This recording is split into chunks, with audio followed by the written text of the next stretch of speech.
Hello dear students, I am Alok Gupta and you are watching my YouTube channel Alok Gupta English Classes. This is the lesson number 3rd.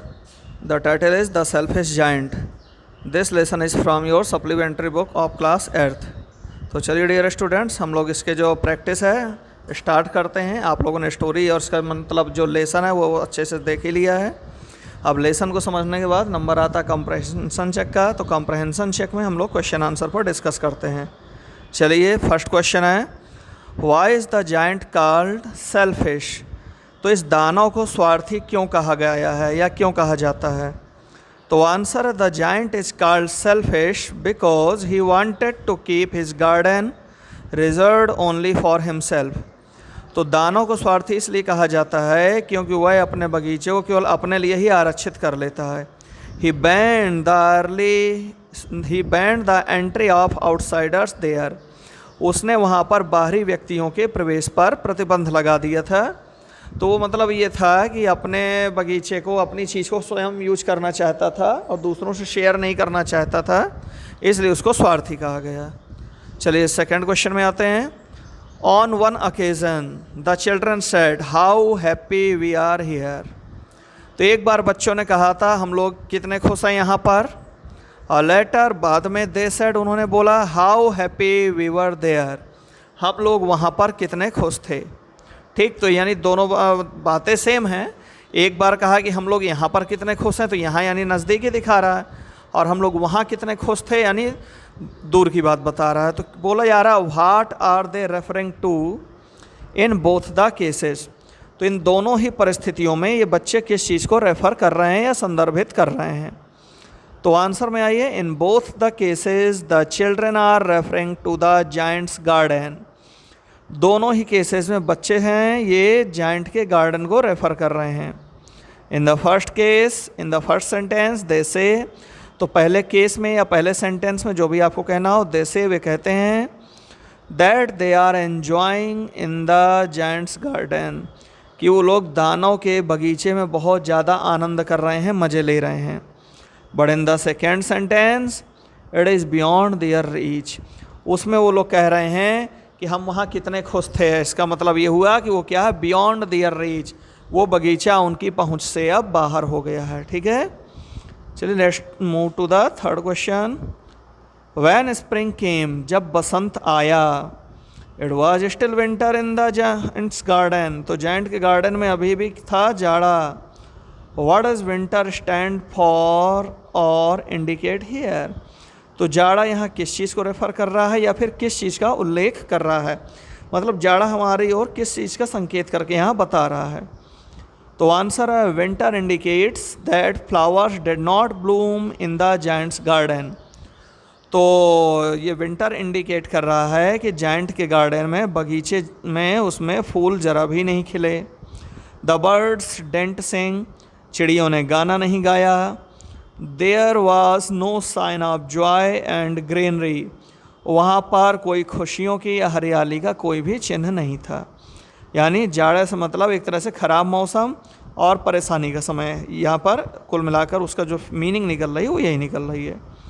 Question number second part जो इसका है, winter has been presented like a story with its own characters and their activities.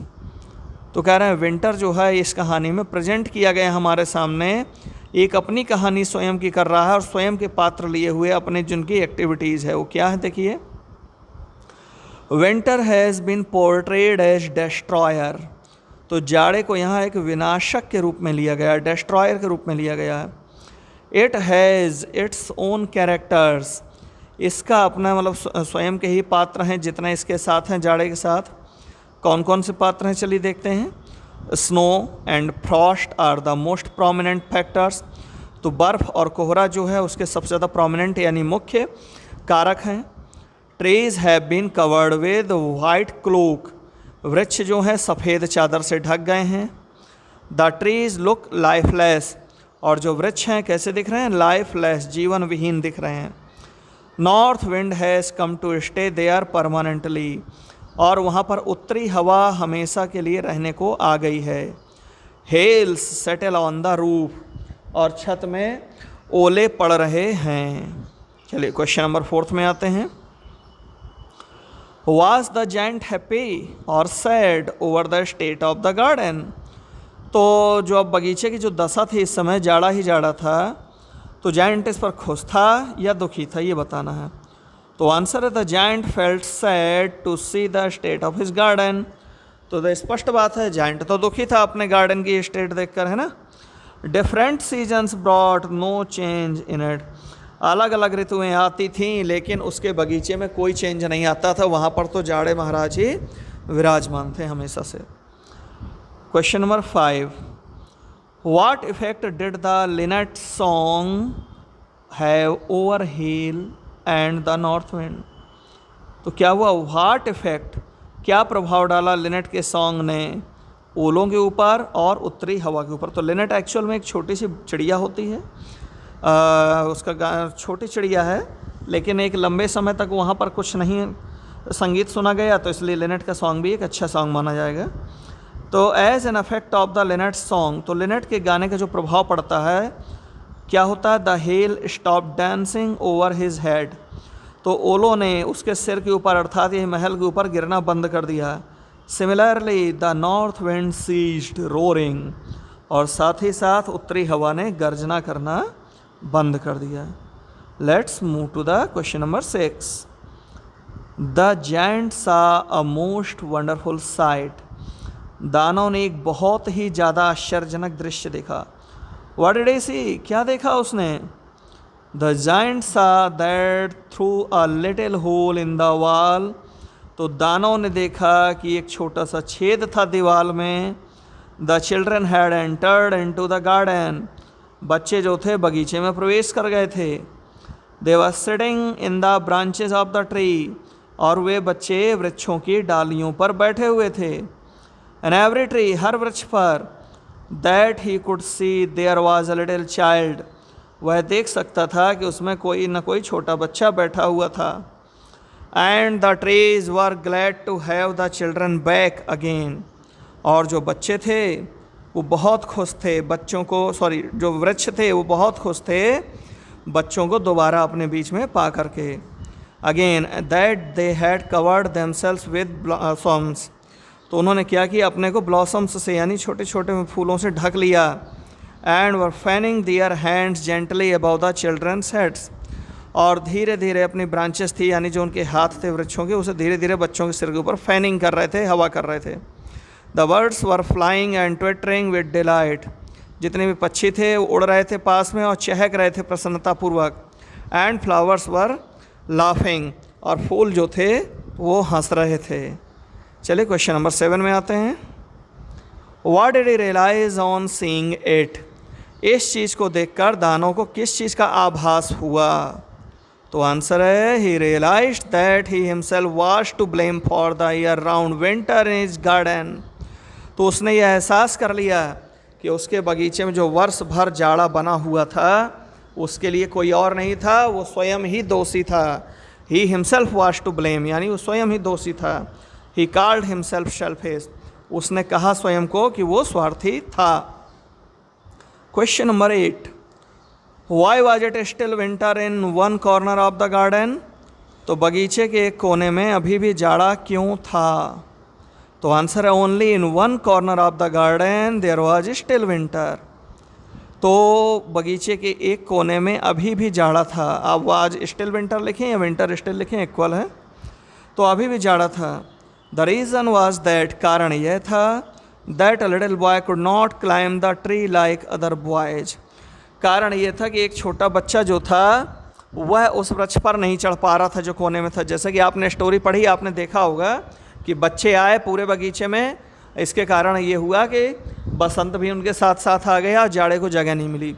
लेकिन एक पेड़ पर बच्चा नहीं चढ़ पा रहा था, इसलिए वहाँ पर जाड़े का प्रकोप अभी भी था। He stood under a tree weeping, और वो उस पेड़ के नीचे खड़ा रो रहा था। Question number 9, describe the first meeting of the little boy and the giant. तो दानव की और उस छोटे बच्चे की जो पहली भेंट होती है उसका वर्णन करें। इन the first meeting of the boy and the giant lifted him gently.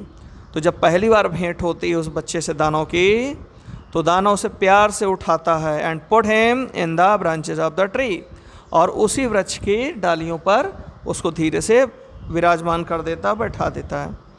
The tree suddenly broke into flowers, और एकदम से उस वृक्ष में फूल खिल जाते हैं। The birds began to sing, चिड़िया गाने लगती हैं। The child kissed the giant, और उस बच्चे ने दानव को चूम लिया। Question number 10, describe their second meeting after a long interval. तो लंबे विराम के बाद जब वे लोग दूसरी बार मिले तो उसमें क्या घटित हुआ, कैसा रहा, इसको समझाएं। तो आंसर है in the second meeting after many years, कई वर्षों के बाद अपनी दूसरी भेंट में द जायंट सा wounds on the little boys palms and feet. तो उस दानव ने छोटे बच्चे के नन्ही नन्ही हथेलियों में और पैरों में घाव के निशान देखे। ही बिकेम फ्यूरियस, वह आग बबूला हो गया।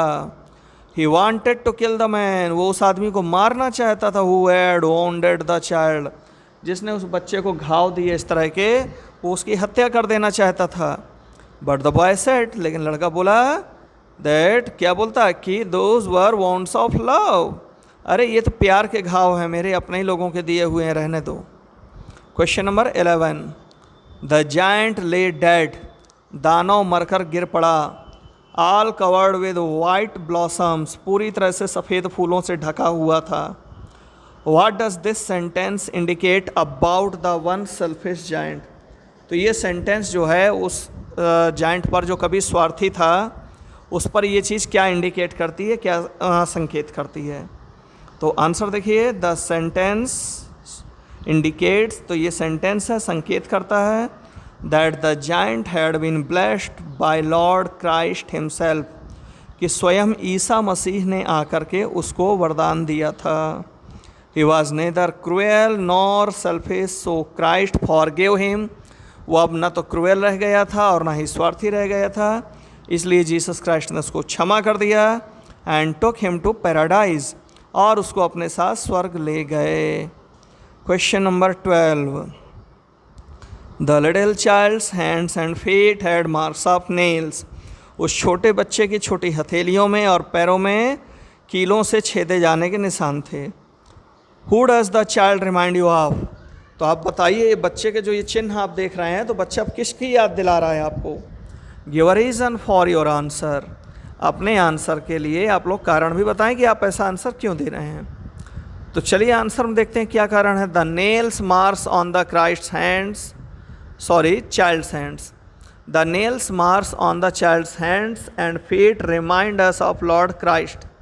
तो जब हम बच्चे के हाथों पर और पैरों पर कीलों के निशान देखते हैं तो हमें ईसा मसीह की याद आती है कि उनको क्रॉस पे जब लटकाया गया था तो हाथ छेद दिए गए थे। क्या, he was put on A cross, उनको क्रॉस पे चढ़ाया गया था। And nails were hammered into his palms and feet, और उनके हाथों में और पैरों में कीलें बड़ी बड़ी ठोंक दी गई थीं। Question number 13, describe in brief the giant's garden, दानों के बगीचे के बारे में आप वर्णन करिए, संक्षेप में करिए, ठीक है। The giant's garden was very beautiful, दानों का बगीचा जो था बहुत ही सुंदर था। It had soft green grass, इसमें मुलायम नरम मुलायम हरी घास थी। Here and there over the grass, घास पर यहाँ वहाँ। Stood beautiful flowers like stars, सुंदर सुंदर फूल थे जो तारों की तरह खिले हुए थे। And there were 12 peach trees, और 12 ठो पीक के पेड़ थे। इन द स्प्रिंग टाइम, और स्प्रिंग के समय क्या होता था, broke out into delicate blossoms, बड़े नरम मुलायम सुंदर सुंदर फूल छोटे छोटे खिलते थे। और पिंक एंड पर्ल, गुलाबी कलर के, मोती कलर के। And in autumn bore rich fruit, और पतझड़ के सीजन में क्या होता था, उनमें रसीले फल आते थे। चलिए question number 14, where had the giant gone, दानव कहाँ गया था। What did he see when he arrived, और उसने क्या पाया जब वो लौट कर आया था। तो ये जो क्वेश्चन है कहानी के स्टार्टिंग के समय आपको मिल जाएगी ये portion. The giant had gone to his friend the Cornish ogre, तो जायंट जो था अपने मित्र कॉर्निसोर के यहाँ गया था। And had stayed with him for 7 years, और अपने मित्र कॉर्निसोर के यहाँ कितने दिन रहा, 7 वर्षों तक रहा। When he arrived, जब वो लौटा, he saw the children playing in the garden, उसने देखा कि उसके बगीचे में बच्चे खेल रहे हैं। Okay, question number 15, Why did he build a high wall round his garden? तो उस दानव ने अपने बगीचे के चारों ओर एक ऊंची दीवार क्यों उठा दी? तो आंसर है, did not want children to play in his garden. दानव नहीं चाहता था कि छोटे छोटे बच्चे उसके बगीचे में खेलें। Therefore he built a high wall round it. तो इसीलिए उसने उसके चारों ओर एक ऊंची दीवार उठा दी, in order to stop them from entering it, ताकि बच्चों को बगीचे में प्रवेश करने से रोका जा सके। चलिए क्वेश्चन नंबर 16 में आते हैं। What happened to the giant's garden? Giant के गार्डन को क्या हुआ? When the spring came, जब बसंत की ऋतु आई तो जायंट के गार्डन को क्या हुआ? तो आंसर है, ऑल ओवर द कंट्री, पूरे गांव में या पूरे देश में, there were little blossoms and little words. ये वर्ड्स नहीं होंगी, लिटिल बर्ड्स होंगी, BIRDS। स्टूडेंट्स आप लोग ध्यान दीजिए, क्या होगा? लिटिल बर्ड्स, BIRDS, चिड़िया। तो पूरे जगह क्या थे? छोटे छोटे फूल थे और छोटे छोटे पक्षी थे। But the giant's garden the giant's garden remained deprived of them. Deprive mean होता है वंचित रहना। तो जायंट का जो गार्डन था वो इन सारी चीज़ों से, फूलों से और चिड़ियों से वंचित रहा। There was still winter there instead of the spring. तो वहाँ बसंत के बजाय अभी भी क्या था? अभी भी वहाँ पर जाड़े का ही साम्राज्य था। फिर the birds did not care to sing in it. चिड़ियों ने यहाँ पर गाने की परवाह नहीं की। एज देयर वर, चूँकि वहाँ पर क्या नहीं थे? उस बगीचे में अभी भी कोई बच्चे नहीं थे। And the trees forgot to blossom, और पेड़ तो खिलना ही भूल गए थे। ओके, चलिए question number 17, what changes came to be noticed in the giant's behaviour. तो दानव के व्यवहार में जो परिवर्तन आया वो क्या नोटिस किया गया कि कैसा परिवर्तन आया? तो बता रहे हैं, previously he was a selfish giant. शुरुआत में वो दानव स्वार्थी दानव था। He did not like children and they are playing in his garden. वो उन बच्चों को नहीं पसंद करता था और यह भी नहीं पसंद करता था कि वे आकर उसके बगीचे में खेलें। बट वन डे, लेकिन एक दिन, ही रियलाइज्ड, उसने समझा, हिज फॉल्ट, क्या समझा कि मेरी गलती कहाँ पर है। And became affectionate towards them, और वह बच्चों के प्रति दयावान हो गया। He opened his garden for them, उसने अपना बगीचा बच्चों के लिए खोल दिया। He began to play with them, और वह स्वयं भी उनके साथ खेलने लगा। चलिए नेक्स्ट क्वेश्चन में आते हैं। Who did the giant love most? Why? दानव सबसे ज़्यादा किसको चाहता था और क्यों? तो answer, the giant loved the little boy most because he had kissed him. तो दानव जो था उस छोटे बच्चे को सबसे ज़्यादा चाहता था जिसने उसके गालों को चूम लिया था। जब उसने बैठाया था पेड़ पर तो उस बच्चे ने उस पर भरोसा किया और उसके गाल चूम लिए, इसलिए दानव सबसे ज़्यादा उसी बच्चे को चाहता था। He felt helpless and began to cry, वह असहाय महसूस कर रहा था और रो रहा था। द जायंट सा हिम, दानव ने उसे देखा। His heart melted all of a sudden, और अचानक क्या हुआ, बेचारे का, दानव का दिल भी पिघल गया। अब he came to the little boy, वो आया उस छोटे बच्चे के पास। And put him into the tree, और उसको वृक्ष पर बैठा दिया। The tree broke at once into blossoms, और उस पेड़ पर तत्काल ही फूल आ गए। And the birds came and sang on it, और चिड़िया आकर उस पर गाने लगीं। The little boy became happy, और छोटा बच्चा इस बात पर खुश हो गया। He stretched out his two arms, उसने अपनी दोनों बाहें सामने को बढ़ाईं। And flung them round the giant's neck, दानव के गर्दन के दोनों ओर उसने अपनी बाहें डालीं। एंड किस्ड हिम, उसे चूम लिया। The giant's joy knew no bounds, उसके इस व्यवहार पर दानव के प्रसन्नता की कोई सीमा नहीं रही, उसके आनंद की कोई सीमा नहीं रही। He made the little boy his friend, अब दानव ने क्या किया, उस छोटे बच्चे को अपना मित्र बना लिया, या समझिए मित्र मान लिया। क्योंकि उसने उस दानव पर भरोसा किया था। चलिए नेक्स्ट क्वेश्चन में आते हैं। What evidence do you find in the story about the giant selfishness and wicked nature? तो ऐसा क्या सबूत है जो आपको मिलता है इस कहानी में जो बताता हो कि जायंट सेल्फिश था यानी स्वार्थी था, और विक्ड बाय नेचर यानी स्वार्थी था मतलब और साथ में स्वभाव से भी दुष्ट था। Did he stick to this, क्या वो अपने स्वभाव पर अपने नेचर पर अड़ा रहा? हाउ डू यू नो, कैसे आप कह सकते हैं, जो भी आप बोलना चाहते हो आप कैसे डिसाइड करेंगे? तो आंसर देखिए, the giant was self centred and wicked, दानव अपने में ही केंद्रित रहने वाला था और दुष्ट था। He wanted his garden only for his own use, वह चाहता था कि उसका बगीचा बस उसके ही यूज के लिए रहे। He forward the entry of children there, उसने उस बगीचे में बच्चों के प्रवेश को प्रतिबंधित कर दिया। He put up a notice board, उसने एक नोटिस बोर्ड लगाया, that whosoever entered the garden without his permission, कि ऐसा कोई भी व्यक्ति जो प्रवेश करेगा उसके बगीचे में विदाउट हिज परमिशन, बिना उसके परमिशन के, वुड बी पनिश्ड, उसे दंडित किया जाएगा। ही also got a high wall constructed all round it, उसने अपने बगीचे के चारों ओर एक बड़ी सी दीवार भी बनवा दी। Children were horrified to see this, बच्चे इस दीवार को या इस बात को देखकर डर गए। दे फ्लेव अवे फ्रॉम द गार्डन, वे लोग उस बगीचे से भाग गए, दानव को देखा और उसके व्यवहार को देखा, भाग गए। It's shows the giant selfishness and wicked nature, ये बात दिखाती है कि दानव क्या था, स्वार्थी था और स्वभाव से दुष्ट था। लेकिन but he didn't stick to his this, लेकिन दानव इस चीज़ पर अब अड़ा नहीं रहा। He became soft towards the children, दानव जो था बच्चों के प्रति अब दयावान हो गया।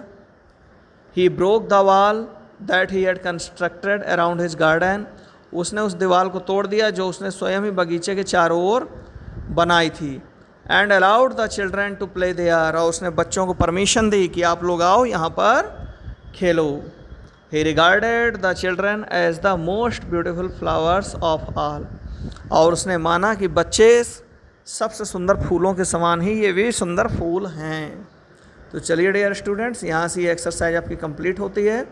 नेक्स्ट वीडियो में हम लोग मिलेंगे और चैप्टर 4 जो द ट्रेजर विद इन है, इसका क्वेश्चन आंसर हम लोग डिस्कस करेंगे। चलिए मिलते हैं जल्दी, बाय।